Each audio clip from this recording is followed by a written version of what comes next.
दुनिया में ज़्यादातर लोग हर दिन एक ही तरीके से गुजारते हैं। सुबह उठना, काम में निकलना, फिर काम से वापस आना और सोना, और ऐसे ही अगले दिन भी गुजार लेते हैं और ये एक रूटीन बन जाते हैं। अगर आप थोड़ा सा भी खुश हैं तो आप अपने पत्नी और बच्चों के साथ थोड़ा समय गुजारने के लिए निकाल लेते हैं। आप सोचिए, बेड पर जब आप मौत के इंतज़ार करेंगे और अपने ज़िंदगी को रिमाइंड करेंगे तो क्या आप खुश होंगे अपने ज़िंदगी को देखकर? इसी ख्याल को दिमाग में आते आते हम सोचते हैं कि तो ज़िंदगी का असली मतलब क्या है, हम क्यों इस पृथ्वी पर आए हैं, हम क्या सही तरीके से अपनी ज़िंदगी गुजार रहे हैं? इसी सवाल के जवाब खोजने के लिए इस वीडियो को पूरा देखिए। What is meaning of life और what is purpose of life, इस सवाल की उत्तर विभिन्न लोग और संस्कृतियों ने अलग अलग तरीके से बताए हैं।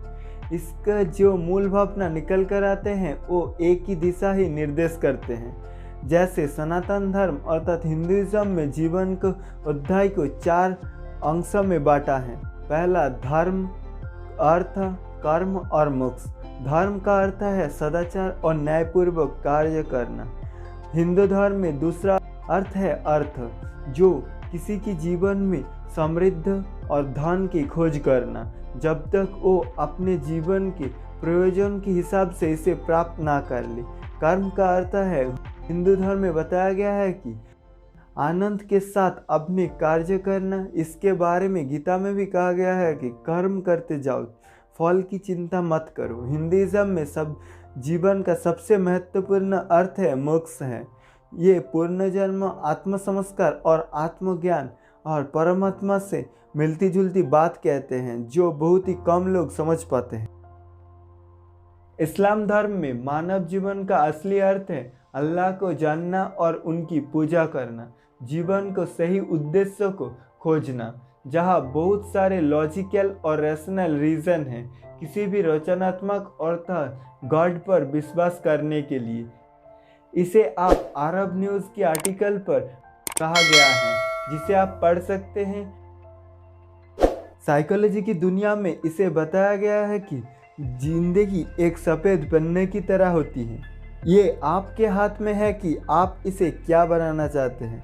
अगर आप चाहे तो आप इसे एक सही मीनिंग दे सकते हैं, लेकिन अगर आप फाइनेंशियल स्ट्रगल कर रहे हैं तो आपका असली उद्देश्य अभी होना चाहिए कि फाइनेंशियल सिक्योर हो जाना।